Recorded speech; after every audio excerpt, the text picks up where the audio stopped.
മുച്ചി gold and diamonds. KT Jaleel MLA-ക്കെതിരെ കടുത്ത ആരോപണമുയർത്തി യൂത്ത് ലീഗ്. ചമ്രോട്ടം പദ്ധതി ചോർച്ചയടക്കലിലെ വൻ അഴിമതി പുറത്തു കൊണ്ടുവരണമെന്നും സാമ്പത്തിക ഇടപാടിൽ KT ജലീൽ MLA-യുടെ പങ്കിനെക്കുറിച്ച് അന്വേഷിക്കണമെന്നും യൂത്ത് ലീഗ് ജില്ലാ ജനറൽ സെക്രട്ടറി മുസ്തഫ അബ്ദുൽ ലത്തീഫ് ആവശ്യപ്പെട്ടു. നിലവാരം കുറഞ്ഞ ഷീറ്റുകളാണ് സ്ഥാപിച്ചിട്ടുള്ളത്. ഇത് വാങ്ങുന്നതിന് KT ജലീലാണ് കത്ത് നൽകിയതെന്നും ധാർമ്മിക ഉത്തരവാദിത്തം ഏറ്റെടുത്ത MLA സ്ഥാനം രാജിവെക്കണമെന്നും അദ്ദേഹം പറഞ്ഞു. സമരം ജില്ലാ നേതൃത്വം ഏറ്റെടുക്കുമെന്നും അദ്ദേഹം ചൂണ്ടിക്കാട്ടി. ചമ്രവട്ടം റെഗുലർ ക്യാമ്പ് ബ്രിഡ്ജിന്റെ ചോർച്ചയടക്കലിലെ വൻ അഴിമതി പുറത്തു കൊണ്ടുവരണമെന്നും സാമ്പത്തിക ഇടപാടിൽ KT ജലീൽ MLA-യുടെ പങ്കിനെക്കുറിച്ച് അന്വേഷിക്കണമെന്നും ആവശ്യപ്പെട്ടാണ് യൂത്ത് ലീഗ് നേതാവ് രംഗത്തെത്തിയത്. ചോർച്ചയടക്കാൻ നിലവാരം കുറഞ്ഞ ഷീറ്റുകൾ ഇറക്കിയതിലൂടെ വൻ അഴിമതിയാണ് നടന്നിട്ടുള്ളത്.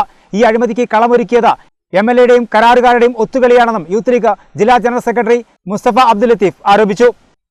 ഈ പദ്ധതി വെള്ളം കെട്ടിനിൽക്കാൻ പര്യാപ്തമായിട്ടുള്ള ഒരു സംവിധാനമല്ല ഇവിടെ ഉള്ളത് എന്ന് കണ്ടപ്പോൾ IIT ഉദ്യോഗസ്ഥന്മാരടക്കമുള്ള ആളുകൾ വന്ന് പരിശോധിച്ച് സമർപ്പിച്ച ഒരു റിപ്പോർട്ടിൻ്റെ അടിസ്ഥാനത്തിലാണ് ഇവിടെ ഇങ്ങനെ 4 മീറ്റർ ഉയരത്തിൽ പ്രത്യേകമായ ഗുണമേന്മയുള്ള ഇരുമ്പ് ഷീറ്റുകൾ ഉപയോഗിച്ചുകൊണ്ടുള്ള പൈലിംഗ് നടത്തണമെന്നുള്ളത്. അതിന് കൃത്യമായ കമ്പനിയുടെ പേരും IIT ഉദ്യോഗസ്ഥന്മാരൊക്കെ പറഞ്ഞു കൊടുത്തിരുന്നു.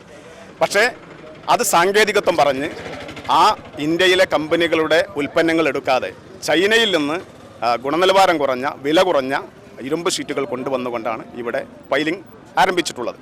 അതിൽ തന്നെ കൃത്യമായ അധികാര ദുർവിനിയോഗമുണ്ട്. കാരണം സ്ഥലം MLA ആയിരിക്കുന്ന ശ്രീ KT ജലീലാണ് ബന്ധപ്പെട്ട വകുപ്പ് മന്ത്രിക്ക് കത്തെഴുതിക്കൊണ്ട് ഈ ചൈനയിൽ നിന്ന് ഈ ഉൽപ്പന്നങ്ങൾ ഇറക്കുമതി ചെയ്യാൻ വേണ്ടിയുള്ള അനുവാദം നൽകണം എന്ന് പറഞ്ഞുകൊണ്ടുള്ള കത്ത് കൊടുക്കുന്നത്. അപ്പോൾ അതിൽ 2 കാര്യം, ഒന്ന് അഴിമതിയും നടന്നു, മറ്റൊന്ന് അധികാര ദുർവിനിയോഗവും നടക്കുകയാണ്. ഇവിടെ അങ്ങനെയാണ് എങ്കിൽ ചൈനയിൽ നിന്നുള്ള സാധനം ഗുണനിലവാരമുള്ള സാധനമാണ് എങ്കിൽ പോലും അതിൻ്റെ വിലയിൽ വന്ന കുറവ് ഇവിടെ ഇതിൻ്റെ എസ്റ്റിമേറ്റിലും അതുപോലെ തന്നെ ഇതുമായി ബന്ധപ്പെട്ട കാര്യങ്ങളിലും കുറവ് ചെയ്യേണ്ടിയിരുന്നു. പക്ഷെ അതുണ്ടായിട്ടില്ല. അതിന് പകരം കരാറുകാർക്ക് വീണ്ടും അധിക ചെലവാണ് എന്ന് പറഞ്ഞുകൊണ്ട് തുകയും കാലാവധിയും നീട്ടിക്കൊടുക്കുന്ന സാഹചര്യമാണ് ഉണ്ടായിട്ടുള്ളത്. ഇപ്പോൾ തന്നെ ഏകദേശം 29 മാസമായി ഇതുമായി ബന്ധപ്പെട്ടിട്ടുള്ള പ്രവർത്തനങ്ങൾ തുടങ്ങിയിട്ട് ഇപ്പോഴും അതിൻ്റെ പദ്ധതിയുടെ പകുതി പോലും പൂർത്തിയാക്കാൻ കഴിഞ്ഞിട്ടില്ല. ഇനിയും സമയം നീട്ടിക്കൊടുത്തുകൊണ്ടിരിക്കുകയാണ്. പൊന്നാനി തവനൂർ മേഖലയിലെ ജനങ്ങൾക്ക് ഏറെ ഉപകാരപ്രദമാകുന്ന രീതിയിലാണ് ഈ പദ്ധതി ആവിഷ്കരിച്ചത്.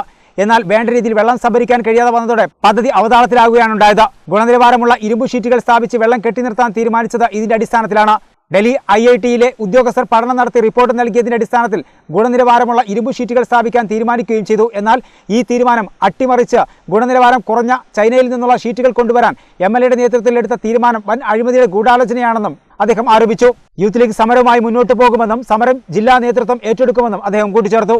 അപ്പോൾ ഇതിൻ്റെ പുറകിൽ കൃത്യമായിട്ടുള്ള അഴിമതിയുണ്ട്. ഇത് ചൂണ്ടിക്കാണിച്ച വകുപ്പ് തല ഉദ്യോഗസ്ഥന്മാരെ സ്ഥലം മാറ്റിക്കൊണ്ടൊക്കെയാണ് സർക്കാർ ഇവരെ പീഡിപ്പിക്കുന്നത്. അപ്പോൾ യൂത്ത് ലീഗ് ഇതിൽ ന്യായമായും സംശയിക്കുന്നത് ഇത് കരാറെടുത്ത വ്യക്തിയും അതുപോലെ തന്നെ ഇതുമായി ബന്ധപ്പെട്ട ആളുകളും സ്ഥലം MLA ശ്രീ KT ജലീലുമായി ബന്ധപ്പെട്ട് വലിയ തോതിലുള്ള സാമ്പത്തിക ബന്ധങ്ങളും മറ്റുമൊക്കെയുള്ള ആളുകളാണ്.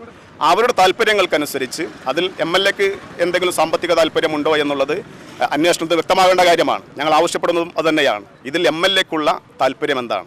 ഈ സംഖ്യയും തുകയും അതുപോലെ തന്നെ ഗുണനിലവാരം കുറഞ്ഞ സാധനങ്ങൾ ഇറക്കുമതി ചെയ്യാനൊക്കെ വേണ്ടിയിട്ട് പ്രത്യേകമായ കത്ത് കൊടുക്കുമ്പോൾ സാമ്പത്തിക താല്പര്യമല്ലാതെ മറ്റൊന്നുമല്ല. ആ സാമ്പത്തിക താല്പര്യത്തിൽ KT ജലീലിൻ്റെ പങ്കെന്താണ് എന്നാണ് ഇവിടുത്തെ പൊതുസമൂഹത്തിന് അറിയാനുള്ളത്. അത് ബന്ധപ്പെട്ട ഏജൻസികൾ, വകുപ്പുകൾ അന്വേഷണം നടത്തി കുറ്റക്കാർക്കെതിരെ കർശനമായ നടപടി സ്വീകരിക്കണം.